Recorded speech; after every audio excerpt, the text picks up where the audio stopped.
Hello loves and welcome back to my channel. How are you? I hope you're well. I just thought with Boris's news locking down the country, so bored, I thought I would bring you a few of my favourite things just to keep you occupied for the next 6 weeks. So first up, we are going to go with podcasts. So I thought I would give you my top 4, okay? So in at number 1, the one I always watch is HalfCast podcast. So 2 guys, half the size of each other, just talking about things that are going on in the world, current affairs, music, you name it, they've discussed it. And now I'm absolutely obsessed. They do the long form on all the, Spotify's, Apple podcasts, all that sort of thing. And then they chop it up and split it into half-an-hour chunks across the week on YouTube. So you not only can listen to it, but you can also watch it as well. Kind of like a chat between friends. I always feel like I'm one of the them just sitting in there. I feel like I know them. They're my friends in my head. So if you want a kind of nice, relaxed, chatty podcast, you'll love that. Second of all, this is available on Spotify only, and it's called Archewell Podcast. Harry and Meghan, otherwise known as. And they are talking about all the things that kind of important people, how they're handling their mental health during this year, disclosing stuff themselves about how they got through.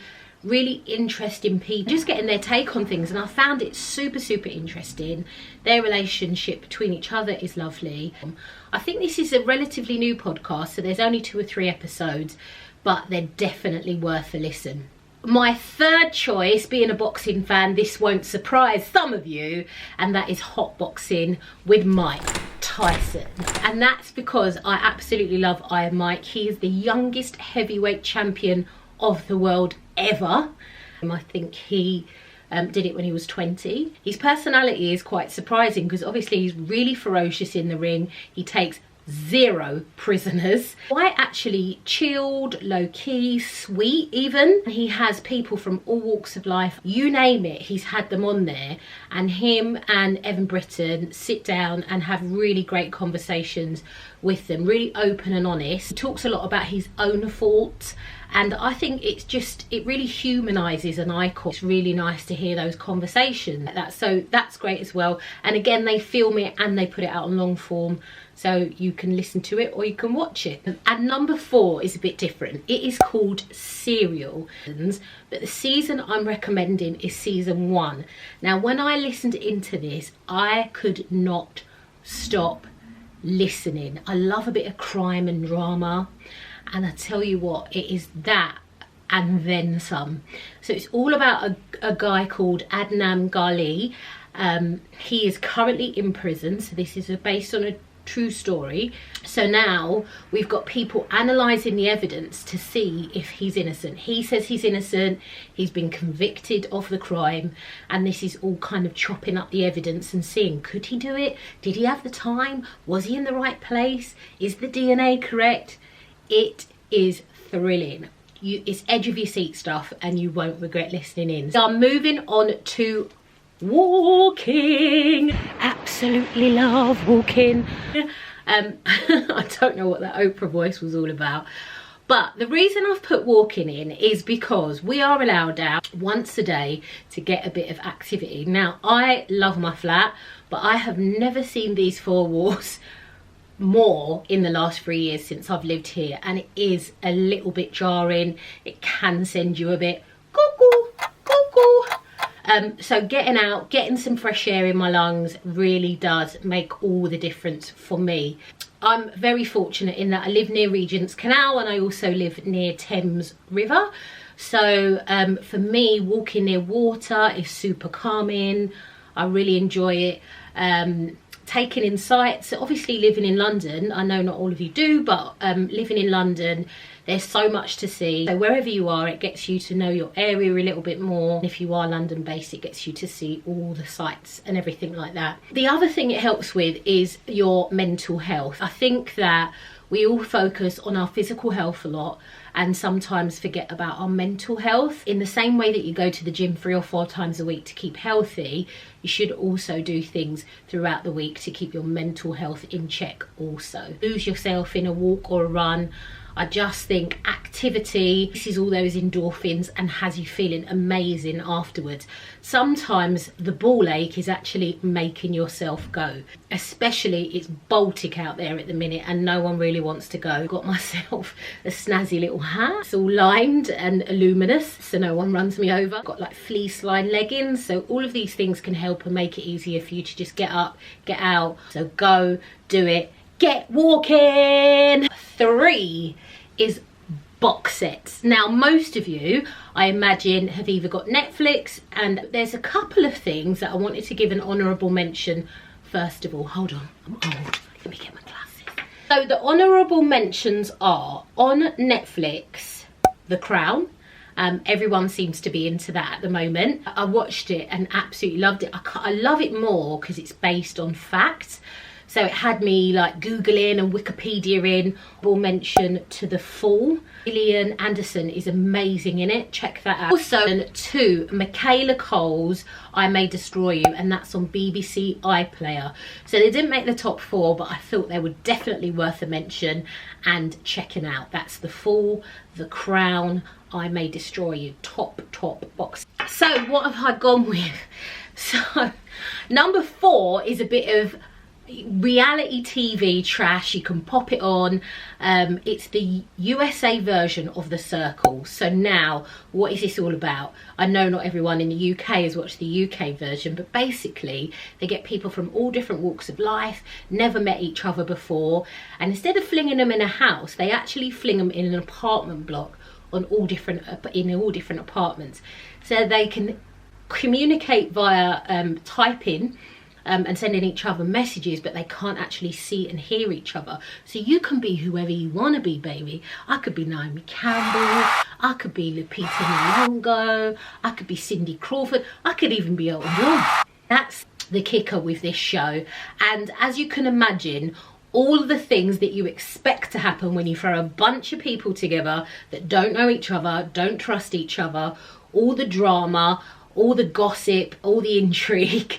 It's just, I think it's about 8 episodes and you can just watch it and get lost. It's a bit of fun. I can't even read my own writing. And then we've got This Is Us. Now I fell in love with this. It came on Channel 4, so you might be able to access it from their demand service, but I watch it on Amazon and they've got the first 4 seasons on there. I think there are only 4 seasons. And this show is just amazing. It's about 3 sort of triplets. They were born the same year as me, which makes them love them even more because they're all 40. But basically it's about the story of what happens when a white couple are expecting triplets. They lose one at birth and then immediately adopt a black child that gets abandoned in a fire station at the hospital. So they're raised as triplets but clearly aren't. And it's about their life as a blended family. It's just so heartwarming, so funny, and everyone I know who's given it a chance absolutely loves it. So This Is Us is on Amazon Prime, check it out. Second of all, we are going back in time now to a time where things were a little bit more formal and a little bit more well spoken. It is of course the Shondaland extravaganza, Bridgerton. Now I don't know why I gave it oh actually I watched The Crown, so it recommended Bridgerton to me, and I started watching it and literally just binge watched the whole thing. It is so funny.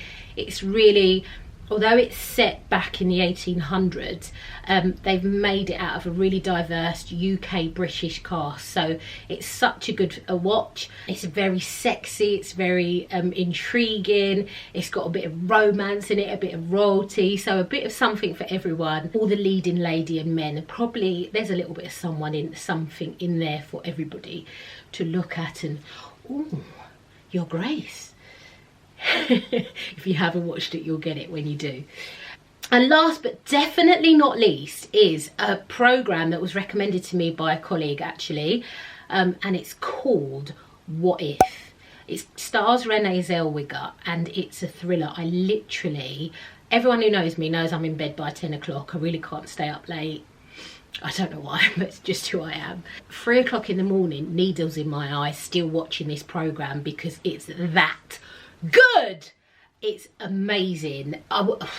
She is a really high-flying businesswoman that takes no prisoners, that says what she wants and gets it. She takes on this new member of staff, and then lots of twists and turns unfold. I won't spoil it for you, but it is a really, really good show. So check it out. If you watch any of those, let me know what you think. Drop it in the comments below of which one you liked and which one you didn't, if you thought they were trash. So some people may think it's a little old school, but we're going for reading. So some people prefer good old-fashioned books. I must admit, I'm still there. I have got an iPad. Most of my books are actually books. So yeah, you can obviously read on your iPad now. You can obviously download Audible. So there are a few ways to get your books intact, but I'm going to go with the paper version. So I'll insert the covers here so you can see what I'm talking about. The first one I'm going to go for is The Secret. It's an old one, but it's a goodie. It's all about manifesting the life that you want to lead. It starts with how you're thinking, how you align yourself with, how you talk to yourself, all things that you probably do a lot of that unconsciously, so it brings it much more into your conscious mind. It's a very uplifting book, and there are loads of contributors to it, so it's not just from one author. You really get a clear picture about manifestation from a few different spectrums as well. But The Secret, check it out. It's great kind of mood lifter in the current climate, and really will help you get your 2021 focus in view. I haven't even read it yet, I'm not even going to lie, but I'm excited to. I've heard so many good things about it, and it's by an author called Candice Brathwaite. She is a breath of fresh air, a burst of colour, and her book is called I Am Not Your Baby Mother. And it's about being a black mother in the UK raising children. So obviously being raised by a black mother, I'm very interested in her perspective.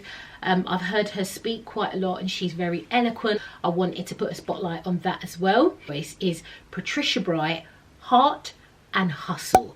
What I love about Patricia Bright, for those of you who don't know, she is a YouTuber and content creator. But she's not only successful herself, but she wants to bring everyone with her. She's got a separate YouTube channel from her main channel, which gives you tips on budgeting, paying off debt, side hustles. And this book is kind of like a little manual of all her secrets and all her mistakes about how she uses her heart and her hustle to be a successful businesswoman. Go check it out. And that is reading, ladies and gentlemen. Also, I asked on my Facebook page and my Instagram, what are you guys reading at the moment? Because in truth, I read a lot of business books, which may not be for everybody. Loads of titles. So what I'll do is I'll drop them in the comments below. I did only pick 4 things, but an honourable mention is meditation. That's what most people think it is, but for everybody, it's something different.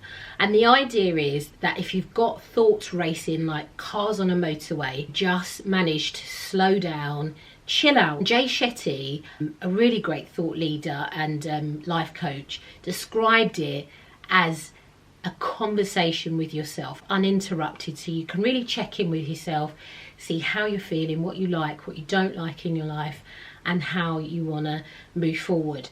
And if you do that in quite an intentional way in the morning, it really helps you to be in a better mental space. So most people don't know where to start with meditation. There's loads of resources on YouTube, there's books on it as well, and there's even a Netflix series on how different styles of meditation. That's it, loves. That's a few little things that can help you to stay not so bored whilst we're in lockdown. It's 6-7 weeks we've got to entertain ourselves and not crack up. So these are a few things to keep it lighthearted and help you during lockdown. So thank you so much for watching. Stay in touch. I'm on Instagram, I'm on Facebook, and of course I'm on YouTube. So comment down below, let me know what you thought of this video. If you've got any more ideas for me, let me know.